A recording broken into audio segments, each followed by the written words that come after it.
Inson uxlaganda qaysi taraf bilan yotish ko'proq foydali? Hozir shu haqida ozgina to'xtalib o'tmoqchiman.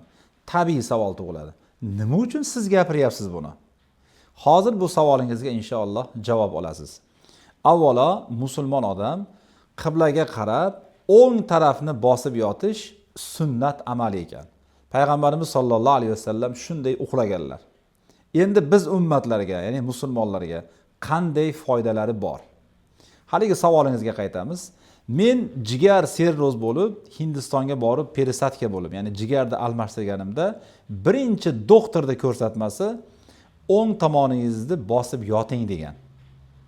Nima uchun? Mana endi bilyapman. Agar odam o'ng tomonni bosib yotsa, jigar dam olar ekan.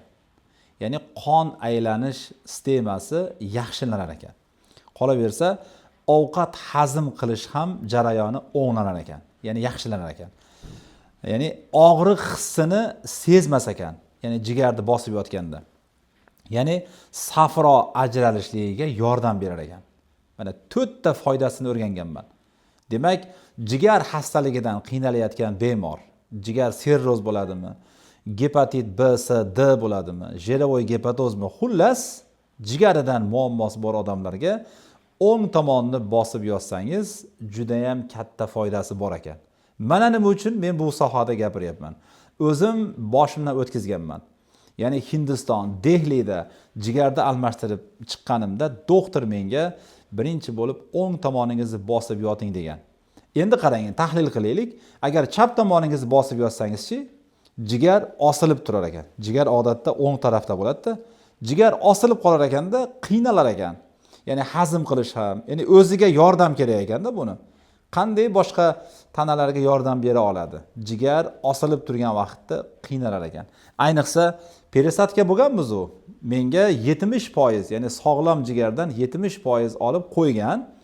Endi bu men chap tomonni bosib yotadigan bo'lsam, tabiiy o'ylayapmanki, bu osilib qoladi bu. O'zim ham bilardim buni.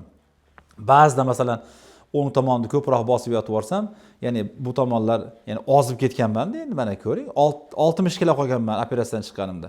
Qo'g'irg'alarim botardi-da. Keyin bu tomonga yonboshlardim. Shu tomonda bir narsa osilib qolganga o'xshardi. Ha, doktor bejizga aytmayapti, o'ng tomoningni bosib yot deb. Mana endi bilyapman. Tabib kim? Boshidan o'tkazgan tabib. Men bu narsani ko'rganman. Mana yuqorida birinchi bergan savolingizga men javob beryapmanki, o'ng tomonni bosib yotish ham musulmon odamlarga sunnat bu. Qolaversa jigarida, ya'ni muammosi bor odamlarga juda ham yaxshi bitta tavsiya.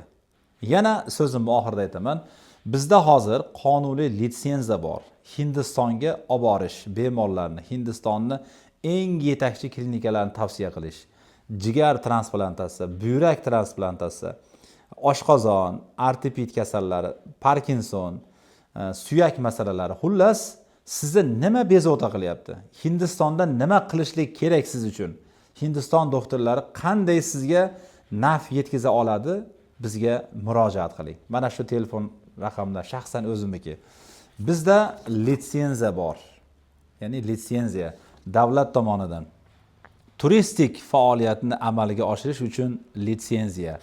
Shifo karvoni nomi bilan bemalol kuni tun telefon qiling.